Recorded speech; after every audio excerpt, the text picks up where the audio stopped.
Along with Guts and Glory, the new season of Skull and Bones, we're also getting Faction War kicking off October 21st in Skull and Bones.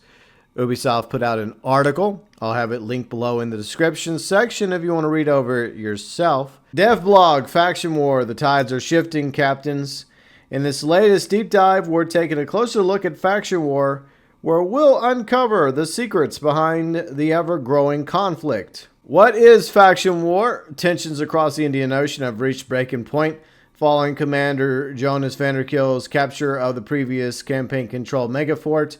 Wars on the horizon. Pirates are set to profit for aligning with the warring faction grants access to elite tactics and powerful equipment. Now is the time to decide. Will it be an alliance with the French or the Dutch? You'll need not be loyal, of course, but just enough to get your hands on profits. Objective is clear, captains. Capture territories, advance the war in your faction's favor, then reap the benefits and rewards. Getting started by pledging your allegiance. When you first log into World Tier 2 during Year 2 Season 3, your journey begins with the Faction War quest, which can be accessed in the recommendation screen or by talking to the faction broker located in St. Anne or Telloc. Participation in the Faction War is only available to players who have progressed to the end game. In other words, I believe you have to actually do the story of Skurlock, his story, and then the Admiral's story, so complete both stories, and that should give you access to the Faction War, plus you also have to be in World Tier 2. Once you've chosen a faction you want to support, you'll be able to complete a series of quests designed to introduce you to the core systems, gameplay features that make up Faction War.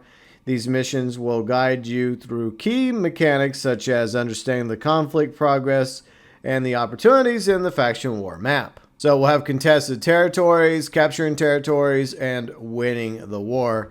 World Tier 2, it's important to note Faction War is exclusive only to World Tier 2, where the full scope of the faction-based conflict unfolds. If you switch to World Tier 1, you will not have access to the Faction War zones. Objectives are related activities. And then there's going to be the seasonal hub, the seasonal journey, Faction War, Smuggler's Pass, along with the Requiem of the Lost. That time-limited event is returning for Halloween. Hostility, once you pledge your allegiance to the faction for the season, whether it's the French or the Dutch, you'll immediately gain a level 1 hostility with the opposing faction.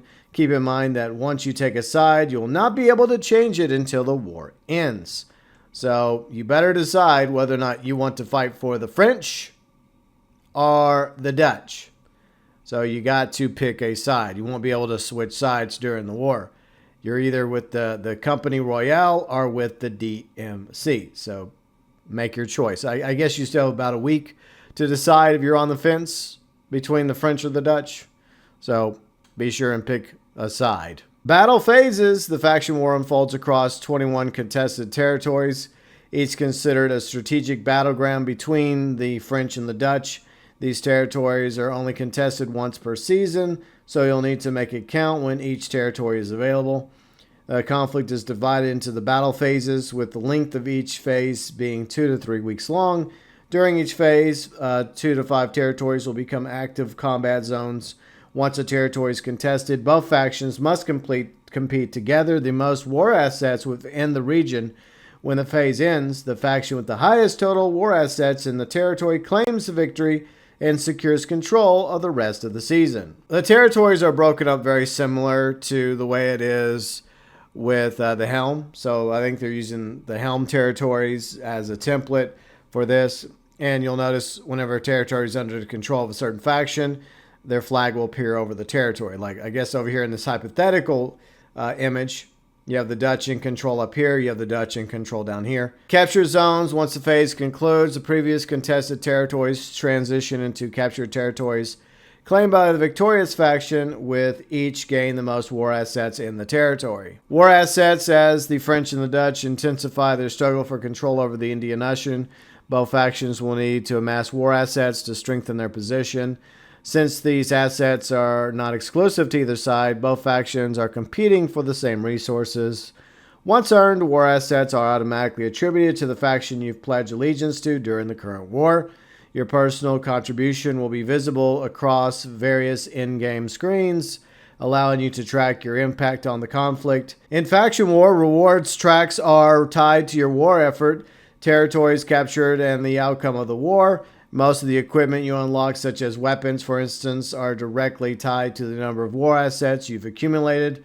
It's important to know that the war assets cannot be lost as the season progresses. Don't go thinking you'll be able to steal war assets from the enemy faction, as you won't be able to. This means every gain is permanent, for every effort counts. There's going to be a tutorial for the Faction War, contested area, war assets, in order to help you get a better idea what the Faction War is all about. War assets can be earned through activities, both in PvE and PvP, giving you plenty of opportunities to support your faction and influence the outcome of the war. Roaming warships with the contested territory. The French and Dutch warships will appear as part of the active fleets, each carrying valuable war assets. Be aware that you won't be able to loot war assets from ships belonging to your own faction, so choose your targets wisely. To plunder opposing factions' POIs within the contested territories will have war assets as part of their plunder loot as well. Random events. If the random event such as a hostile waters ambush occurs within the contested territory, players will be rewarded with war assets upon completion. War events. The forts must be defended, convoys protected, cargo seized. Faction War introduces 3 new events in Year 2 Season 3. Fort defense, war convoy, war cargo, with more events planned in the future. Each of these war events brings opportunities to earn valuable war assets that will help your faction in the war. War convoy, heavily armed convoy of warships is racing back to secure a substantial cache of war assets, intercept their path, disrupt the enemy plans, and claim valuable resources for your faction. Your faction allegiance determines which war convoys are visible. Once you've picked a faction, only the enemy war convoys will show up for you to target. You'll need to successfully eliminate the entire convoy to earn those all-important war assets for your chosen faction. Both the French and Dutch will have different routes they take. Make sure to keep your eyes peeled, knowing each route may give you the edge in achieving success. So here's another screenshot, war assets, Royal War Convoy, just to give you a basic idea of what you'll be looking out for whenever you're playing in the Faction War. And once again, all this is basically a work-in-progress build. Fort defense. Waves of enemy factions are advancing towards forts. Their intent is clear: seize control, claim the war assets. French and Dutch are calling on all allies to stand firm, defend those strategic locations. With each wave, enemy grows stronger, will test your skill, coordination. Depending on the faction you're pledged to, you'll only see and interact with fort defenses belonging to that side. This will ensure your efforts are focused entirely on protecting your faction's strategic assets from enemy faction. While both war convoy and fort defense activities will be completed solo, they're designed with co-op play in mind, so rally your fellow captains, work together, earn as many war assets for your faction as possible. And then we have the PvP mode, which is 1v1 war cargo. In war cargo, you'll need to retrieve the valuable war asset chest and deliver it to the marked outpost to quote-unquote bank the reward for your chosen faction. However, the mission won't be easy. You'll have to face a player from the enemy faction. This is a 1v1 opt-in PvP event where one player from each faction will side up against each other. Upon the event starting, both players can engage in PvP and must fight each other to secure the cargo. If only one player joins the event, AI privateers will step in the hostile opposition, attempting to intercept and prevent delivery. The event will continue until players with the cargo has successfully docked the location of the cargo it needs to be delivered to. Only one faction will walk away with the war asset. The question is, will it be yours? Coming later in Year 2 Season 3 will be an additional war event, the Elite Warship. As the war intensifies, pressure mounts on both factions. Legendary warships, the Solo Royale, the Upwelling, now fully committed to the Faction War, will reemerge under the new banners. The Solo Imperial and the Obstwing, stronger than ever to break the enemy. We'll have more details shared closer on this war event becomes available during Year 2 Season 3. Daily contracts. The Faction War Broker will also have daily contracts that you'll be able to complete. Make sure to note that these daily contracts will not grant war assets. Instead, you'll earn silver and guild marks. So guild marks continue. Even though I guess they're going away, they're going to come back. So guild marks aren't going anywhere, but I guess they kind of are. at the end of the season. We lose the current guild marks, but then I guess we get new guild marks. Anyways, continuing with End of the War. As previously mentioned, at the end of the war, the faction war, the factions that control the greatest number of territories will be declared the winner. And once the war concludes, the faction war system enters temporary rest period. At this point, no new territory battles or war asset contributions will be available. However, you'll still be able to claim any rewards you've earned during this time. Faction war rewards. Speaking of rewards, let's take a look at what you can earn along with the new equipment coming to the faction war. As you participate, there'll be 3 ways in which you'll be able to obtain rewards. Personal reward contribution. This reward track is based on your individual engagement contribution to the faction war. You'll be able to progress through this track contributing to war assets, which reflect their personal efforts during each battle phase. These sort of rewards you can expect include exclusive weapons, furniture, curated ascended weapons, valuable materials, and other rewards. For example, you'll get this new furniture, the Laden Vault Array. Minor furniture enhances lightning weapons, Stormstruck status effect. So yeah, this will be lightning-based furniture. Exclusive new equipment, Heavenly Thunder, which is Seafire. Virulent Accord, also Seafire. Leyland Vault Array, a minor furniture. Cascade Coil Bench, minor furniture. And the Courier Crushing Bench, also a minor furniture. The Heavenly Thunder Seafire weapon does fire and lightning, along with chains multiple targets. So that is the new Seafire weapon. And here's the other 2 furnitures that we just talked about. Cascade Coil Bench and the Courier Crushing Bench. Territories Control. Territories track reflects the collective success everyone in the faction you've chosen to back during the war. These rewards will be tied to a number of territories your faction controls. As you capture more territories, you will work your way through unlocking a faction-exclusive ship set. So you got war effort, capture territories, and win the war. End of war result. At the end of the season, you will receive a unique reward based on whether your faction wins the war. So if you lose the war, you don't get shit. I think the losing side should at least get some sort of consolation prize for their efforts. Even if they don't get the entire set, they deserve something. Hypothetically, this is what the winning side will get if you're the Dutch. You get the hat, you get the eye patch. Even though he doesn't have an eye patch on, you get jacket, breeches, you get this, a belt, shoes. The loser gets only 5,000 pieces of 8. The winner also gets 10,000 pieces of 8. But if the French win the war, then you get the French captain cosmetics, the hat, jacket, etc., along with 10,000 pieces of 8. If the Dutch lose the war, then they don't get this, and all they get is 5,000 pieces of 8. I understand the concept of to the winner goes the spoils, so I get the victory rewards, the unique captain's cosmetic, along with the 10,000 pieces of 8. But I think along with the 5,000 pieces of 8 for the losing faction, they should at least get something else for the trouble of going through the faction war, because unfortunately, one side is going to lose. Either the French are going to lose or the Dutch is going to lose. And that means, at best, half the player base is going to be happy. The other half is going to be unhappy unless one side has more people join that faction than the other side, right? So I think that the defeat rewards should be something else than just pieces of 8.